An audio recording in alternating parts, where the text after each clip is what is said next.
Hello fellow DJs of the internet, I'm the Festival Finesser, and if you're watching this video right now, it's probably because you're looking for some information on how to record or stream your DJ mixes with direct audio using just a GoPro. And in this video, I'm going to be showing you guys all the cables and accessories you need to get started, and I'm also going to be showing you how to hook it up directly to the mixer and the camera to ensure that you guys have a proper recording or stream setup going forward. So if you're looking to learn all that, keep it locked because I'm going to be explaining everything after the intro. Can I get a year?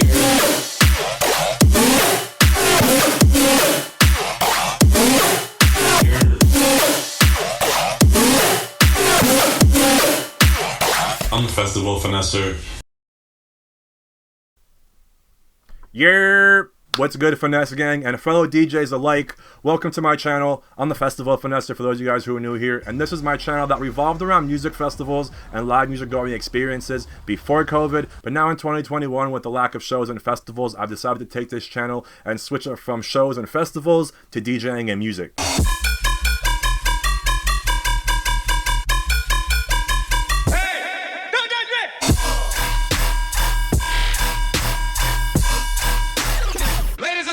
So as I mentioned at the beginning of the video, today we're going to be talking all about how to record or stream DJ sets and mixes with direct audio using just a GoPro. You don't need too many things. It's a very simple and relatively cheap process. The only thing that it is going to be relatively expensive is a GoPro if you don't already have one. I definitely made this video for people that already own a GoPro. If you're thinking about going out and buying a GoPro for this experience, I'm not going to tell you not to, but there are a few cons that come with recording and streaming off a GoPro. So keep it locked to the end of the video to hear about those. But right now, let's get back into the setup. So aside from a GoPro, you're going to need this GoPro Mic Adapter, and I highly recommend getting the GoPro brand. This is about $50 on Amazon, and this is the key to getting your direct audio. So what this does is it goes into the camera on the side here, and then typically you would plug in a microphone to this jack right here, the microphone port, and if you were, let's say, doing an interview, whatever audio the microphone picks up is going to be recorded directly into the camera. But rather than plugging in a microphone to this port, we're going to plug in an aux cord.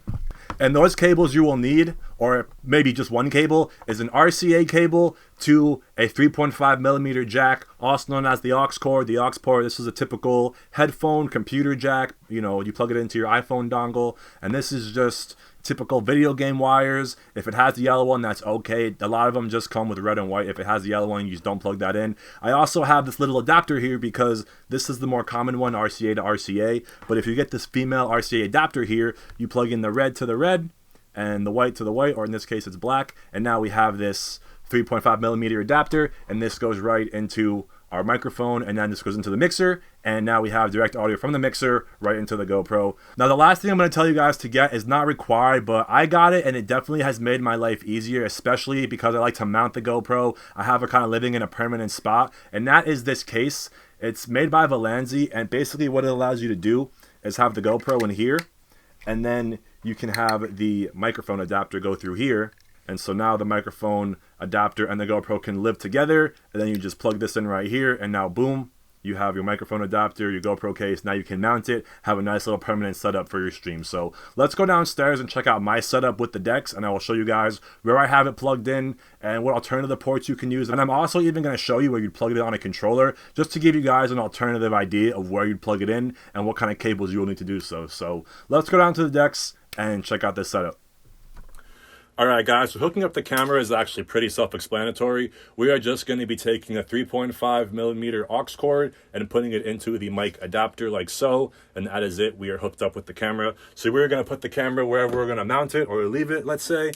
And now we're looking at the mixer. So on the bottom here we have a DJM 800. On the top here we have a Pioneer DDJ SR. And on the mixer down here, I like to use the recording outputs because these are actually what is meant to record mixes. These are going to give you the best levels and just overall quality for when you're recording a mix through the mixer. So alternatively, if you don't have RCAs or a recording output, you can use the booth output down here. As you can see, it's not RCAs. You're going to need a different wire and a different adapter. So before I was using this, I was using the booth, and now I would plug in a adapter like so. And then I'm just using aux cord, like for headphones or for speakers or whatever. So we're going to plug one of those into here, into the booth. And then we're going to plug the other one into the camera right here. And then what's cool about using the booth is that you can adjust the level of your recording or the stream without turning up the master. So if you're doing a stream, let's say, and people are like, hey, turn up the volume, you can turn up the booth without turning up the master. And that's how I get away with doing late night live streams, because the master is not very loud, but the booth is turned up. But once you start using the record level, that record level is constant and clean, and that's what I recommend using. Record if you can, booth secondary. Now looking at the controller up here, it's kind of the same thing. You would have your master out using these fat johns over here, the 1/4-inch outputs. You would have one to the left speaker, one to the right speaker, and then you have a booth out and master out too. So you would plug in the RCAs like so, and then again, you would be controlling the level of the stream through the booth monitor. So that's how you would do it on a controller, and that's how you would do it on a mixer. Most of the time, you're going to be hooking it up to the booth on the controllers, but if you're doing it on a mixer, definitely use that record option. It's going to give you a much cleaner and constant audio recording level. All right, guys, this is what the final setup looks like for the stream. So we have the GoPro mounted up here. It kind of lives up here permanently. We have the 3.5 jack plugged into the mic adapter. That red cord is also our power adapter. So we actually have no batteries in the GoPro right now. It's always running off external power plugged into the wall. And then we have the female adapter right there where the RCAs are being plugged into. And then we have the RCAs plugged into the back right here from the recording output. But like I said, if you don't have recording outputs, booth outputs are your next best thing. So now let's go back upstairs and talk about some pros and cons of using a GoPro for recording and streaming DJ sets and mixes.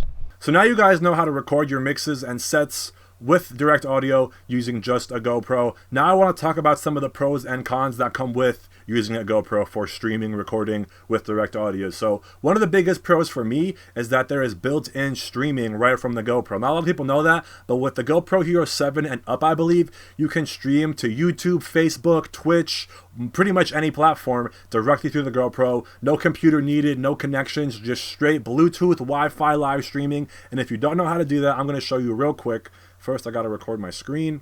So to live stream using your GoPro, you're going to open up the GoPro app. You're going to connect your camera. Mine's already connected.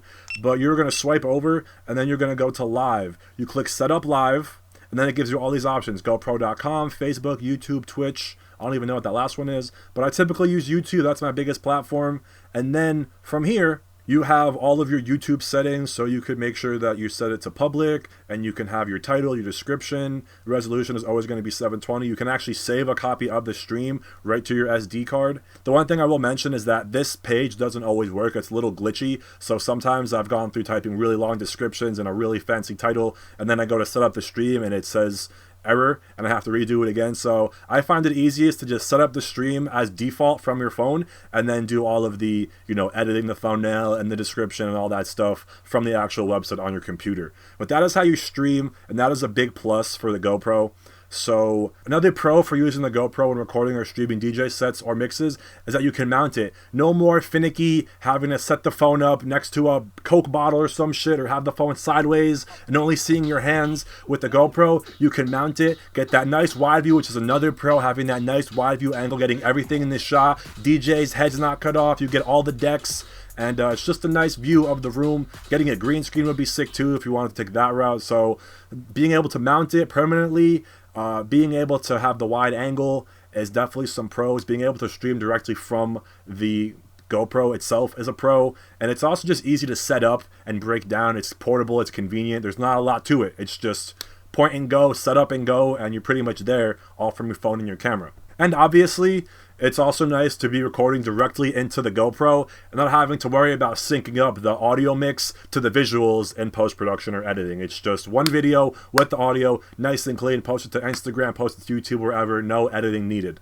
Now, looking at some of the cons about this camera, I've actually experienced a couple, and it sucks because they're all for very practical things. The first one I want to talk about is when you're streaming. You cannot stream off the GoPro for more than an hour and 5 minutes consecutively. The first time I used it, I was very confused, but I found out it's just like a bug in the system or in the GoPro that you can't really fix. Basically, every hour and 5 minutes, the GoPro cuts itself, ends the stream, and you have to reset the stream and everything. So that's why when you guys see me doing my live streams, it's part 1, part 2, part 3, because basically every hour we have to cut it and relaunch the stream again with a new link. So that's what kind of sucks, is that you can't do long consecutive streaming. But if you just want to take it on for an hour or so, you definitely could do that, no questions asked, no problem. The other thing that kind of sucks is that when you are just recording a mix, and most mixes are 30 minutes or an hour, when you're recording anything that's more than 10 or 15 minutes, it's going to cut your video into individual clips. So it'll give you, let's say, 6 10-minute clips equaling up to 60 minutes, which isn't that bad, but what sucks is when you edit them together, sometimes you can kind of see or hear that it's 2 different clips. There's like a little blip in the audio maybe, or like a little skip, or just there's like a little glitch in the visual. So that's what kind of sucks about filming with a GoPro, is that if it's a very long mix, it does kind of get chopped up. But these are things you just can't really get around, and obviously we don't have professional equipment or big fancy memory cards and cameras to record hours at a time. So this is what I got, this is what you're gonna get, you know what I'm saying? It's not the end of the world. It's really kind of for those perfectionists like me that are kind of picky and tedious about their mixes and want everything to be perfect. And I get it as perfect as I can. Those are things that are out of my control. I can't really fix or mess with, and I have to settle with them. So the only time you really kind of have a negative experience with the GoPro streaming or recording is when you're doing long, intensive sets or streams. But even still, they're very minor cons, and I feel like the pros outweigh the cons, with it being easy to set up, it's cheap, it's convenient, it's portable, and you have the direct streaming right in. There's no wires, no cables, no computers really needed. I just think the GoPro is a step up from the iPhone and the iRig. I've been using it, I like it, I enjoy it, the feedback seems to be good on it. It creates a nice, almost professional environment and setting. It's not your typical iPhone sitting on the side or, propped up somewhere. It's a nice mounted camera, 720p, wide angle. You see the whole entire DJ, the whole entire background, all the decks. You get all the action with the GoPro. So that's why I like it, and I think more people should start using the GoPro if they have one for streaming, DJing, recording sets. So that is all I have to share with you guys today. Thank you for tuning in. Thank you for watching. I hope I shared some knowledge with you guys. I hope you learned some stuff. I hope you can use your GoPro to its fullest capabilities when streaming and recording your sets. If you have any questions or comments about live streaming with a GoPro or a mixer or whatever, let me know in the comments or message me on Instagram at @thefestivalfinesser, and I will soon be making a video how to stream with your iPhone and an iRig for the the follow-up video. So that is the end of the video, guys. Thank you for tuning in. I'll see you for the next one.